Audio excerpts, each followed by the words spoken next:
evening, ladies and gentlemen. Thank you again for being with us.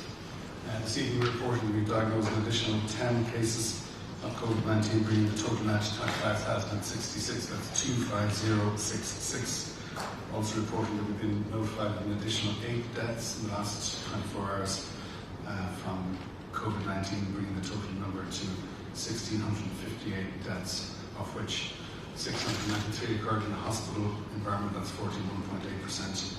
83 in intensive care, that's 5%. We have reports of underlying conditions in respect of 1,493 of those, that's 90%. The male-female breakdown is 819 males, 866 females. The median age is 84 and the mean age is 82. Of incident cases notified to midnight on Saturday, the night before last, 25,056 of those, 3,292 have been hospitalised, that's 13.1%. 408 admitted to intensive care, that's 1.6%. Healthcare workers accounted for 31.9%, and the male-female breakdown is as before, 43% male and 57% female, with a median age overall of 48 in respect of those incident cases. 408 admissions to intensive care. Of confirmed cases, there were 36 remaining in intensive care this morning. And then finally, in respect of clusters of in residential care facilities, with reports now of 472, with an increase of 4 since I was with you on Friday evening, of which 258 are in nursing homes, an increase of 1 since Friday. And they involve 6,703 cases in respect of residential care facilities, an increase of 98 since Friday. 5,163 of which are in respect of nursing home residents. That's an increase of 83 since Friday. And then in respect of deaths, in respect of those residents, 1,049 deaths among residents of residential care facilities. That's 63.3% of all deaths. 917 of which are in respect of nursing home residents. That's 55.3%. So we're happy to take any questions that you may have. Sarah. Yeah, just wanted to know in relation to the quote tonight in the press release, you're speaking about the confirmed cases over the last week, and you're just saying that 54% of those are aged between 24 and 55. So it's still something that's no young people are immune from, I suppose, is what you're saying in that. Yeah, and you see this pretty much constant all the way through this pattern, whereby incident cases, the median age is in the 40s, has increased from about mid-40s up to where it is now 48. The median age of people in intensive care units is in the early 60s, so 62, 63, and the median age of deaths, as I've given you already, overall is 84. So you see that difference in age profile of the different categories or figures that I've given you. And we heard today from our Bishop One that they're launching an investigation into a large protest in Dublin City Centre yesterday, and just in relation to social distancing, and they acknowledged that the organisers did try to prepare for social distancing but probably didn't anticipate the crowds that turned out. They estimate there's around 5,000 people. Were you concerned to see the pictures of Dublin City Centre yesterday? Did that worry you? Well, I think that the matter is now under investigation by the Guardian. I'm sure they will investigate it appropriately. In general terms, we're still clear that the advice now is not for mass gatherings to take place, whether indoors or outdoors. And any mass gatherings, we think now would at this point in the, let's say, phased easing of measures be simply too early. Would be advising anybody who's contemplating organising a mass gathering for whatever reason. Now is not the time. Now for people who are contemplating attending such events, and we understand people's let's say motivation and emotions that might have been involved, people in relation to some of the events that took place over the weekend. I don't want to not recognise that, but our public health advice has not changed. Would you advise people who attended that demonstration to perhaps self-isolate for a number of days after that event? I know some people suggested that online today. I think, look, given the overall level of the disease, the transmission level is at a point where we think that easing restrictions is appropriate. I think the important thing for people to do is to follow the advice that we've been giving all along, and that basic hand washing, respiratory etiquette and so on. What's really important is that people be aware of the symptoms, and at an early stage we know that we can greatly improve, if you like, the early detection of both cases and subsequent contacts if members of the public come forward at the earliest point at which they might experience symptoms. And if people have been out events over the weekend and they're concerned about those things and they have symptoms, speak to your GP. Your GP knows what to do. Your GP will advise you how you should act accordingly. Obviously, 10 new confirmed cases. I believe it's the lowest number since the 11th of March, so people will be pleased to see that. Perhaps, Dr. DeGaskin, you can give us an update just in relation to testing, maybe, and has the demand for testing gone down, or what's the situation? What are you seeing? Thanks, Arthur. It seems as though the numbers have dropped off a little bit. So we were now at a total of 348,416 tests, but 22,621 of those have been done in the last week, so 22621. The positive number is 389, so a positivity rate of 1.7%. So the good news is that the positivity rate is still going down, but certainly we were seeing a decline in the number of referrals to the general practitioners, so we would encourage people if they have symptoms to contact their GP and get tested. And just your reaction to those 10 cases, yeah. Well, I want to say is not to, again, overinterpret the number. This is now Tuesday after a bank holiday weekend. We always see what we call a bank holiday, weekend effect. And I'm not saying that would be the explanation of this occasion. Obviously, we're happy with 10 on the bigger number. But my expectation is that it might be a little higher tomorrow, which doesn't mean that things have gotten worse. So it's just to put on last week, I think Monday of last week, we had a date in which we had no deaths notified. And that turned out to be something of a weekend reporting effect, which can happen. Okay. And just in relation to those 10, do you have any sort of idea geographically where they're from and what the profile are they in the community? Are they nursing home? Do we know anything about those 10 cases? So when we look back over the last week, let's say, case, we've seen the numbers have been low. We've been less than 100 now for most days of the last 10 days. Roughly speaking, we've been able to link about of those about 500 or so cases that occurred in the last week. And I'm giving you very ballpark figures here now. About half of those would be cases that would have arisen in the last week. In other words, their incidents and so on would have arisen in the last 7 days. And then about half of those again would be cases that are not linked to known clusters. So known clusters, for example, in residential care facilities or meat factories and so on. That's not to say that some of those cases might not be linked to further investigation of some of those clusters. So that just gives you a rough sort of ballpark that about a quarter of the cases reported in the course of the last week. And again, these are real approximations. Would be cases that are occurring in the community without a link to a known cluster. Thank you. I said David Quinn so many times, and just coming back to yesterday's protest. So, I mean, obviously it broke completely every piece of advice. The advice about no more than 4 meeting outdoors, we had an estimate of 5,000 people. Social distancing, you can see clearly from the pictures, there was much less than 2 meters between most people, it was less than a meter. And you have to assume, given that they marched on O'Connell Street to the American Embassy, that many would have gone much further than 5 kilometres from their homes. So, I mean, it was massively flagrant breaching of the advice and guidelines given by NEFID. It was surely the biggest threat to public health we've seen since we went into lockdown, and surely it put people's lives at risk, because if it didn't, then your advice makes no sense. So I'd just like you to elaborate further on what happened yesterday. And also, by the way, there's more demonstrations planned, one for Saturday, and in various other cities also along the same lines of what happened yesterday. So, I'll elaborate further on our advice, and we think our advice makes sense. I think it relates to the risks of transmission of this disease, and we think that the following of our advice by the public in general has been the reason why we've managed to suppress this infection in the way that we've had. We do understand that there is a desire on the part of the public to move on, which is very, very, given the length of time that has elapsed since some of these measures have been introduced. But we're still very clear that mass gathering events, whether indoor or outdoor, are at a point not appropriate to now. They're at a point much further into the phased easing of restrictions.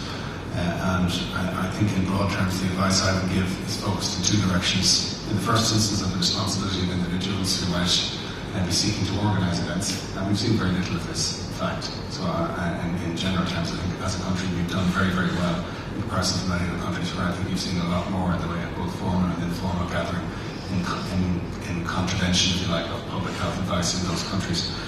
But the advice is also directed to members of the public. So notwithstanding your sense of feeling and so on, now is not the right time to be attending events that have the potential to become mass gathering if many more like-minded people like you, however well motivated, attend. And so I'd be asking people to exercise judgment in their decisions to attend meetings on the basis of them becoming essentially impromptu mass gathering events. But I don't want to say more than that about the specific event because I respect and recognise the decision of the Guardian to conduct an investigation. So, I mean, would you be willing to say that yesterday would have been a risk to life, given how many attended? What I'd say is that in general terms, the reason why we have advice in place to avoid mass gatherings is because we think that can increase the risk of transmission of this virus. And this is a virus for whom a significant percentage of people, it represents a risk to life. Yes, it represents a risk to severe illness and hospitalisation. Yes. And so in broad terms, we do not want to see mass gathering events happening now because of the risk that represents to transmission of the virus and the consequences that go with it. Right, thank you. Thanks, David. Hi, Shane Beattie from News Talk. Dr. Glynn, if I could ask you just from the press statement there, you talk about the length of time it takes for cases to develop, for symptoms to develop. Just maybe what's that message to people who might, for example, have gone to yesterday's protest and today or tomorrow feel fine, but the awareness that it could be much later into the week when there's an issue? Sure, so we have some data which suggests that almost 1 in 2 people who develop symptoms, it's taking them a number of days to contact their GP and then to get tested and go through the process from there on. We're reasonably confident that the time from meeting your GP to the time the swab is taken is in the vast majority of cases a very short one now, which suggests to us that the majority of the delay is simply people waiting for 2 or 3 days to see if the symptoms, which would often be mild at that stage, get better or go away by themselves. And so our key message is if you have any of these symptoms, cough, fever, shortness of breath, change in smell or taste, don't wait for a number of days to see if it gets better. Isolate yourself, call your GP and get tested if your GP feels it's appropriate as quickly as possible. When you're saying number of days, that's 4 for half. Yeah, so almost half of people, it's taking 4 days from the point at which they first develop symptoms to the point at which they're tested. And so we need to reduce that down as much as possible. Dr. Mullen, if I could ask you about the wearing of face masks, which obviously the advice changed recently. There's an awful lot of anecdotal evidence out there that people still aren't wearing face masks. Even people I saw this evening online talking about their bus home. They got the bus for the first time today, got it home, very few people on the bus wearing face masks. Should we not be looking at for public transport, given even the latest research we have, at making these masks mandatory in certain situations? So we did give consideration to that. We don't think we should make it mandatory. We think the evidence is strong enough to support that, and there will be certain situations for individuals, for example, particular illnesses and conditions that might prevent them from being able to wear them, and we do want people to understand that it is okay for individuals from time to time not to wear them. But our recommendation is directed at both public transport and at indoor settings, particularly retail settings, in which social distancing might be challenging for people to wear face coverings in those situations. But it's not mandatory. We do recognise that public transport still provides for substantial physical distancing in the way in which the layouts and so on of public transport is currently done. We're particularly giving that advice to people who will be using public transport, finding themselves in indoor situations, including retail, where social distancing might be more challenging or more likely to be compromised. Just on the issue of healthcare workers, I know the ILMO met with the Minister today. We've 8,000 cases among healthcare workers. So it's about around a third of cases are with healthcare workers. They're looking for an independent inquiry into what caused these high rates. Are we any clearer on why even still we have incidents among healthcare workers when we have PPE and all of the awareness in that particular sector? It's a concern for us that we have such a high proportion of healthcare workers who are at the front line in your efforts against COVID, both in the community and hospitals. One consistent aspect throughout all our testing difficulties that we have flagged throughout this journey was those prioritised healthcare workers. So even when our testing levels went to low volumes, we continue to test healthcare workers, mindful of the impact on them as individuals and also the risk of transmission in vulnerable settings. So it's difficult when comparing, although clearly we take this extremely seriously, the protection of our healthcare workers, and also the necessity to reduce all potential transmission in healthcare settings. The relatively high proportion in this country may reflect the fact that even through our difficulties, we prioritise healthcare workers as a key priority group and continue to do so. But again, I'm not taking away from the seriousness of that. Just finally, on the issue of the private hospitals that contracts ending the end of June, are you happy that, given that we won't have an arrangement, a formal contract with them, are you happy that if we have an increase in cases that the private hospitals will all swing back into action and will be available? I think the intention is that in the continuing relationship that we'll have beyond the end of June, that will provide for us to have the necessary surge based on our understanding of the disease. In other words, if we find ourselves in the unfortunate situation, which we're not necessarily anticipating, but we are planning for, that the level of spread of the infection leads to substantial requirement for admission to hospital, admission to intensive care, we will have arrangements in place that will be able to meet that. Yeah, that shared capacity is clearly important to us, and when we look at our activity levels in our public hospitals prior to COVID, clearly we're at levels which are not consistent with the best infection prevention control practice in the COVID environment. And that was the reason we took hospitals on, the private hospital sector on in the first place. Clearly, we're in the middle of a hot spell at the moment. We're mindful of the impact of further surges of non-COVID-related disease throughout the autumn and winter. So capacity is important to us. And also the displacement effect of changed practices as a result of infection prevention control measures which are necessary in the COVID environment. That is to say, distancing, reduced flow of patients, and indeed scheduling of patients. These are measures which we really haven't implemented in a widespread manner before, which will be necessary in the COVID environment. So the private hospital capacity, while it wasn't utilised, was still a really something that's very important to us. On the figure that Dr. Glynn gives in the press release, like 47% of people taking 4 days or more to be swabbed after symptom onset. How big a deal is that? That strikes me as a significantly long number. Like, that would mean that they're 7 days into their infection, would it? And they've already finished infecting others, essentially, by the time that 47% of people are being, or 53% of people are being swabbed. No?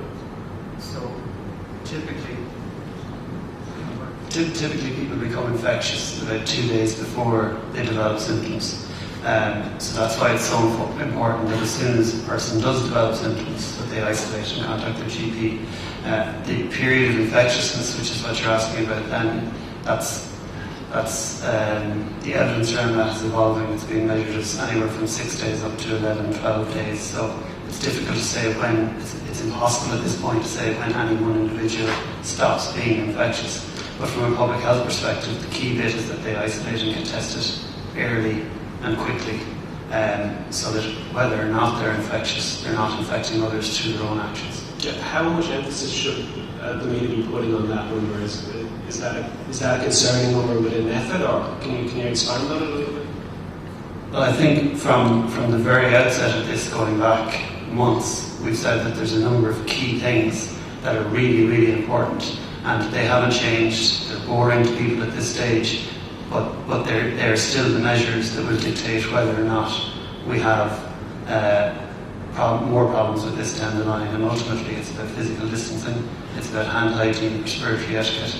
And as we said from the very start, when we were dealing with cases coming in from other countries, that as soon as people develop symptoms, they isolate and contact their GP, and that hasn't changed. And so yes, we would continue to emphasise that and really reiterate the importance of that as we move forward. The HSE has begun publishing daily key performance indicators on the HSE website. There's a number in there for contact tracing turnarounds. The median turnaround time for the contact tracing period of testing and tracing is 1.1 days, but the average is 4.4 days. What should we take from that? The median is a figure that's halfway through a list of figures that are in any one data set. And the average is higher because it's skewed towards some more complex contact tracing, which has taken much longer, which we're working on to bring in alignment with the non-complex contact tracing, so that we reached that aim of 90% within 3 days. We reach 83% within 3 days at this stage, and median 2.3 days. So The average will be higher because it's skewed by some of the longer contact tracing exercises that take place in more complex settings such as specific outbreaks. But again, we want to bring this down so that the median and the average are as close as possible. Would the average be, would some cases be taking to like 10, 12 days? Would we taking that average number? Yeah, well, the average takes into account the whole range of frequencies, and because of that, it would be higher than the median because it takes into account the longer, more protracted contact tracing exercises, some of which, as I said, take place in complex outbreak settings. I'm not excusing this, it's something we want to bring down as much as possible, particularly in view of the vulnerability of some of these outbreak settings. But that's the higher average is explained by particularly long contact tracing exercises in some outbreak settings. Okay, and just one question about a document that was published last week. It's called the Overview of Health System Response to Long-Term Residential Care Settings. It's a Department of Health document, and in it says, in reference to guidance given by the HSE around hospital discharges on March 10th, it says, at this stage of the pandemic, it is considered that if the protocols set out in the guidance were adhered to, the risk of transfer to and subsequent spread of COVID-19 to long-term residential care facilities would have been low.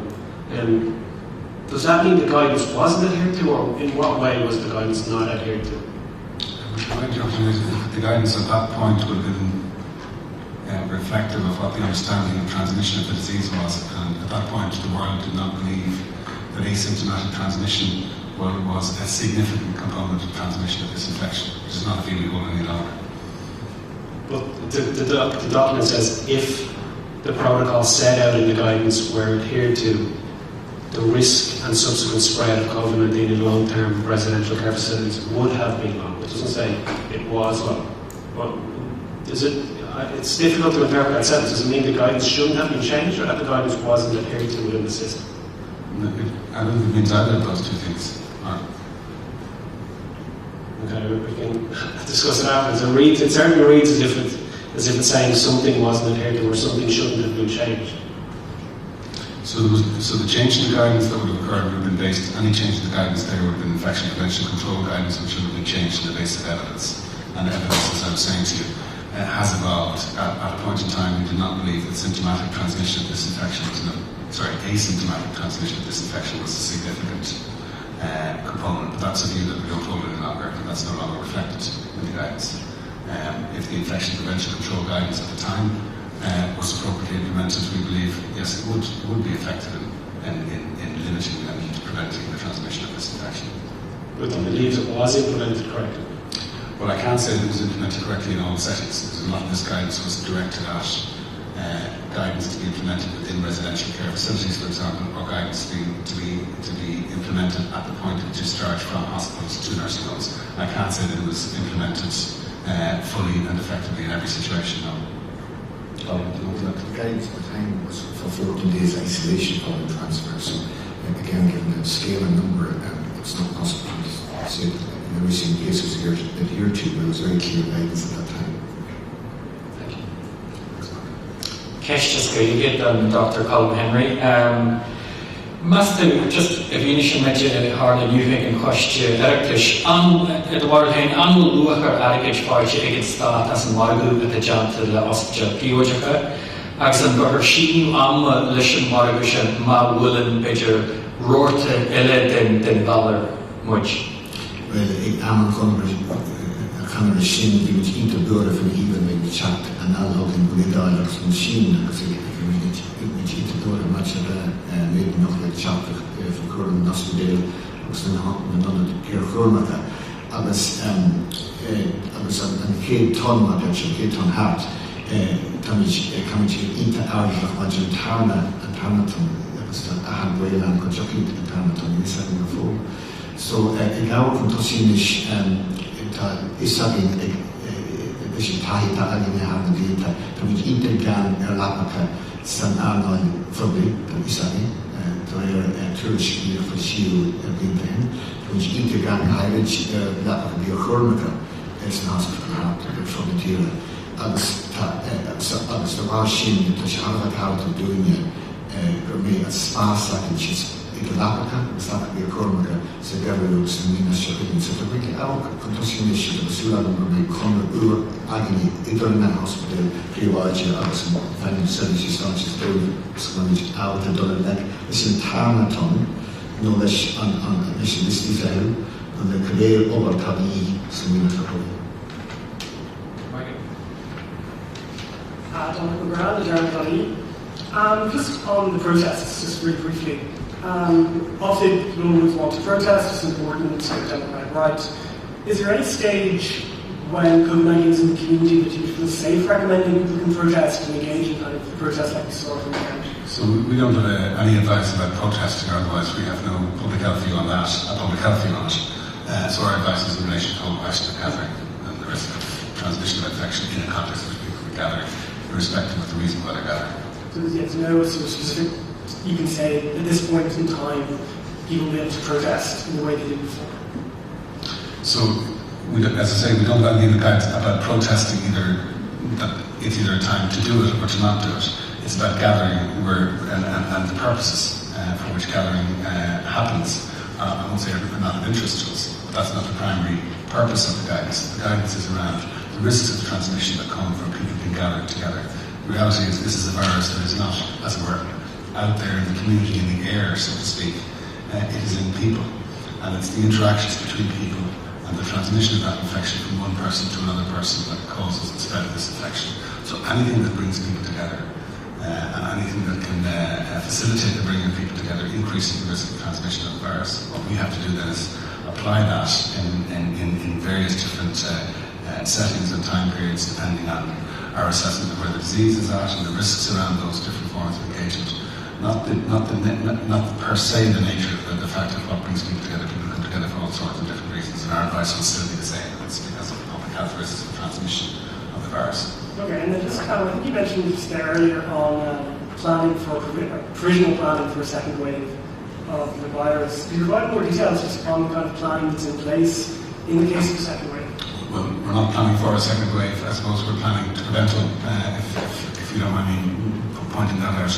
And really what we're trying to do is ensure that we step our way through, in the first instance, the restrictions that are in place at the moment carefully and cautiously, and we know we're doing that, while trying to emphasise and continue to emphasise the importance of the public maintaining very high levels of compliance with their own personal behaviours, particularly around hand washing, respiratory etiquette.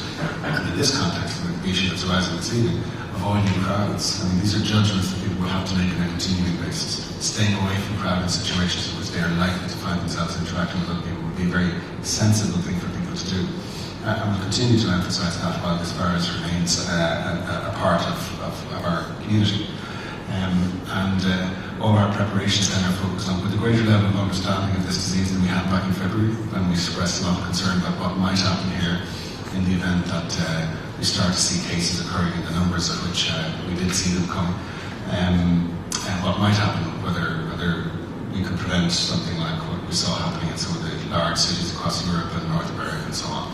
And in the event we were able to suppress that through the combined efforts of the public, what we need to do now is to ease these restrictions, maintain the high levels of compliance with individual personal behaviours, and monitor as carefully and as closely as we can the impact that will have on the disease. While we don't anticipate necessarily that we'll see a change in the spread of the disease beyond a level that we can control, we do have to remain open to that possibility. We have to have arrangements in place that we can detect a significant increase in the rate of infection in the public, that while we don't ever want to have to do this, to step back and reintroduce some of the restrictions that we're now using. We have to be able to pick that up if it happens, and to recommend that if it's necessary, even if we're not anticipating that would be the case. Okay, so in terms of the staff, just briefly, in the sense that the best way to plan for a second wave is to plan to prevent a second wave. Is that what you're saying? Absolutely. It's planning to keep the level of this infection in the population as low as possible. And given the impact that this has on particularly people in vulnerable groups, every infection represents a risk to the individual who picks that infection up.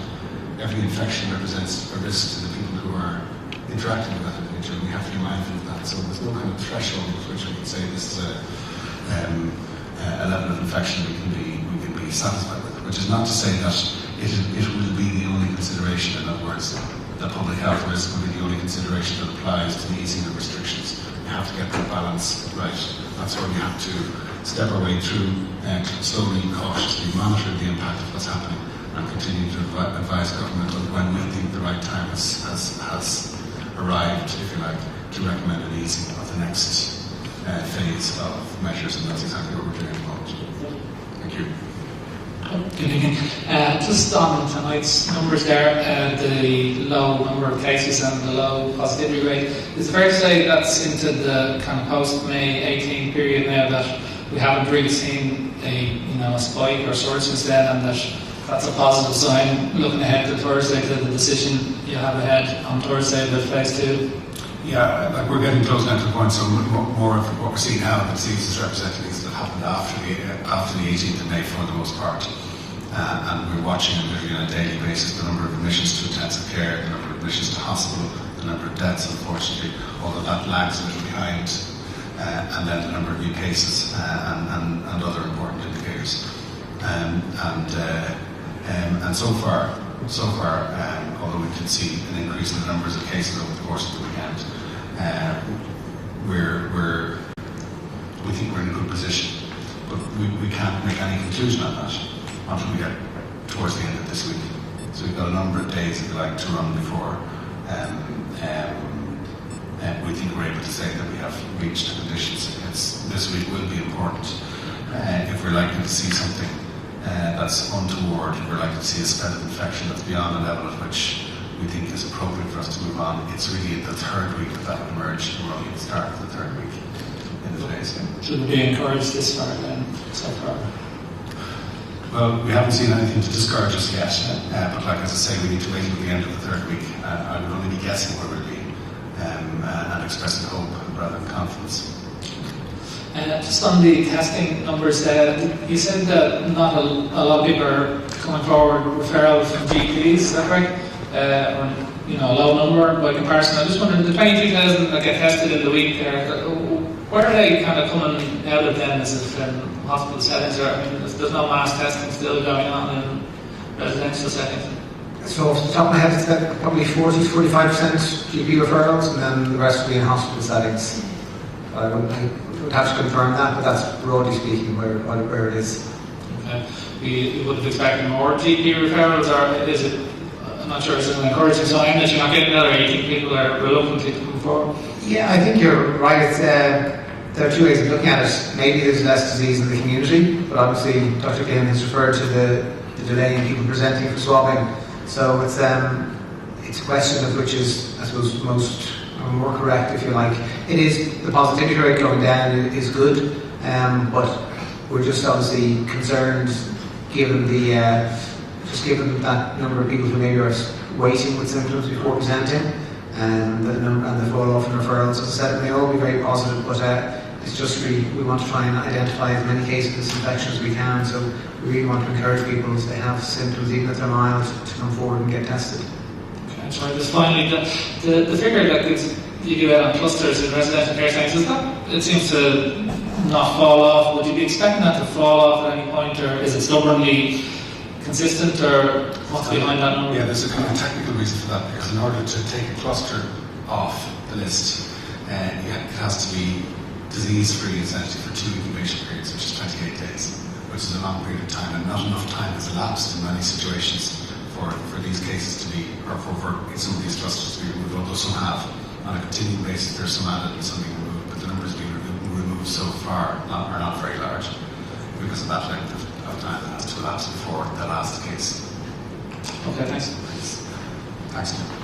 Rob Adhering, Jolie, can I ask about the testing of close contacts? So, out of the, you might have this figure to hand, but out of the 22,621 tests done last week, how many of them were as a result of being a close contact of a confirmed case?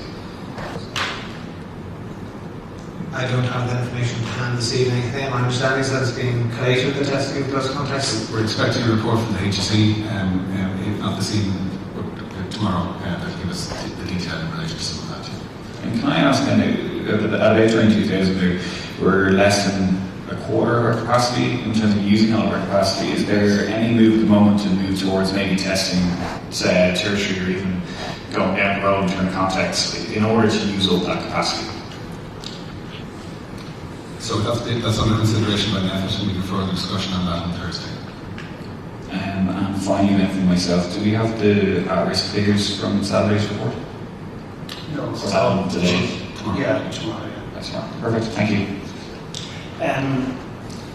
Can I ask you, is there anything you're seeing in other countries where they're lifting restrictions slowly that would cause concern?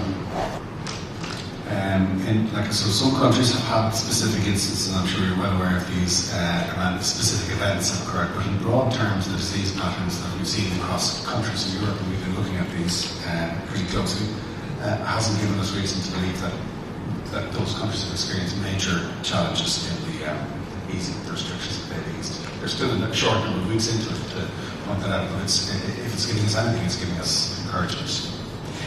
And when you look at those figures that you're publishing about cases across 21 counties, on the face of it, it seems a lot. What should we make from that? It seems a lot in what respect? Well, you're talking about, you're finding cases in the majority of counties. Yes. Still. Yes. I was wondering, how relevant is that? Well, this is the disease that's affecting every county in the country. I mean, so in broad terms, we think, whereas this did, in many respects, have a strong sort of Dublin focus, an Eastern focus in the early stages. Most of the indicators, the numbers of new cases, the numbers of hospitalizations, the numbers of clusters and so on, were heavily concentrated in Dublin in the latter part of March and the early part of April. But it has spread out over the country, and so yes, a distribution across all the counties of the country doesn't offer us any surprise. I'm just finding back to that point about a second wave, if you want to call it. Is it inevitable? No. It's not inevitable. The measures we have in place now are very substantial measures in terms of their wide economic, social, cultural, educational and so on impact. And we will, over the course of the next number of phases, seek to ease those while keeping a close eye on the disease. And we hope we'll be able to get all the way through that without seeing a change in the level of disease that causes us to either have to pause or to go back on some of the measures we've eased. We hope to be in that situation. The reality is it's still a very transmissible virus. That has not changed. In an unmitigated situation, a single case can give rise to between 4 and 5 additional cases, which is a very, very high number in comparison to, say, something like flu, where that's a much lower number of the order of 2. And with the virus that's as transmissible as that, it will always remain the case that within a short period of time, if we're not taking the appropriate measures, and this is why we think it's so important for, as we ease these restrictions, we adapt individually and collectively to what we're calling the new normal, where these kinds of measures around protecting ourselves and each other from the spread of infection, the basic measures around hand washing, around respiratory etiquette, about maintaining our social distancing, the use of face coverings in recommended settings, the awareness of symptoms, the early responsiveness, as Dr. Glynn is saying, to those symptoms, making contact with their GP, and their GP knows what to do, avoiding crowds and crowded places. These will all become part of how we will have to live our lives to try and maintain suppression of this virus as much as we possibly can. Thank you. Thanks, Mark. Hi. Just on testing, I'm just looking at this dashboard I haven't seen before. Can we separate the figures for the community and for hospitals? Do we have figures for turnaround on two? I mean, there are some figures here, but the charges. Yeah, I've run numbers here from the previous week of 31,000, we're down 22,000 community, 13,000 hospitals in terms of volume. In terms of time? I don't think hospitals generally have a much lower turnaround time because of sometimes it's as short as 1 day because the patient's in hospital. And the community, I don't have a distinct, but I know it's longer. There's a difference between community and hospital. That's narrowing all the time. The hospitals are short. have to admit, I'm struggling to understand how I had to go for a test myself last week and I had to wait 4 days for the results at a time when only 25% capacity has been used. It doesn't seem to accord to these figures to me, and from the other people I've talked to last week. I'm sorry that happened to you. Any news delayed. It was an experiment. Yes, but nevertheless, I'm sorry that happened to you because we are trying to get down. Our aim was 90% in 3 days. There was a small number last week were delayed in transit as they were going to allow, but 1.5% of the 79 tests were delayed. I'm not sure you were one of those. But the figures we're giving you, which are 83% are done within those 3 days, end to end, are our figures at this point in time. And we're aiming, as I said, our aim was 90%. We didn't achieve that, but that's our absolute statement. Do you have a figure for the longest in each week? I don't have the moment. But do you keep that? The routine contact tracing is, as I said, the contact management program, and they tend to be easier for us to measure. The outbreak ones are more difficult because they're mentioned by public health departments across the country. I don't have a figure for you, but I'll come back with a differential figure for outbreak settings. Okay, and just on contact tracing, again, the difference between hospital and community. In the hospital it's more complicated, isn't that? It can be because it involves other healthcare workers, other patients, and it also involves the case of healthcare workers and patients contacts with the community. So it's managed by occupational health and by public health departments. How automated is that process? What the results we automate completely. For the contact management program, we automate the results come up directly from the lab up to the contact management program that immediately instigate the first, second, and third level calls within either that day or the following day. For hospitals, it is more complicated because there's a dual settings of contact and tracing that to take place. One within the hospital, and secondly, any contacts the patient or healthcare worker has outside the hospital setting. So that is more manual by definition in terms of the work that has to be done. I don't have a direct answer to your question. And finally, just wonder about, is there a continuing risk of infection in the hospital? Just based on a few anecdotal conversations with doctors, we're talking about the number of patients that they have who required disease in the hospital. Is this still a continuing risk? Of course there is. Absolutely there's a risk. And it's a very vulnerable healthcare setting. And if you remember back to the beginning of this crisis, it was marked at the beginning by a number of outbreaks in hospitals that first of all presented huge danger to patients, and secondly were highly disruptive to the workings in hospitals. And it's easy for us to forget now looking back. And not just the fear we had looking abroad, but the enormous disruption it caused for our hospitals in terms of illness, in terms of staff going on leave, and in terms of struggling to continue services. So absolutely there is an ongoing risk of outbreaks in hospitals. But how would you assess the level of risk now compared to what it was in the early stages? Well, as in residential care facilities, there's a strong correlation between the degree of community transmission and the risk of outbreaks in residential care facilities or hospitals. So the fact that we've, through those measures brought in on the 27th of March, people's adherence to those brought community transmission down to a level where their positive testing is as low as 1.7%, means that there's less virus going around in the community, less virus for healthcare workers to be in the hospital, less virus for patients who are sick to be in the hospital. So there is a strong correlation, not just in this country, between community transmission and risk of outbreaks in healthcare settings, but internationally too. Sorry, thank you very much. Tony, this is one of those common questions that we receive from people. They're just wondering, when can people safely resume an intimate relationship with someone who lives in a different household? So we've given clear advice around engagements between people between different households, and the resumption of, if you like, intimate contact, close contact between people who live in different houses. That's not part of our guidance and advice at the moment. There is a lot of information for people who are in those situations as to how they can manage their relationships and themselves in those difficult settings. We know this is a challenge for people. Some people who have relationships who live in different houses, who live with somebody who's in that situation.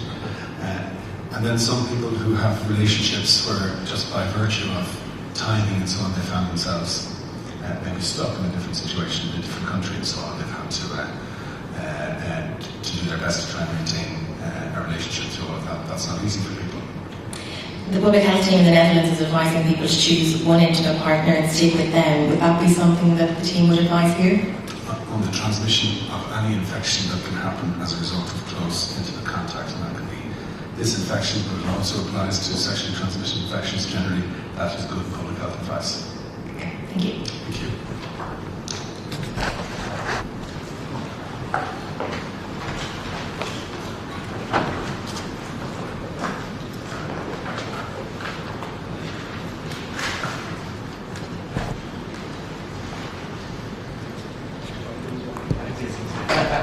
Something like that.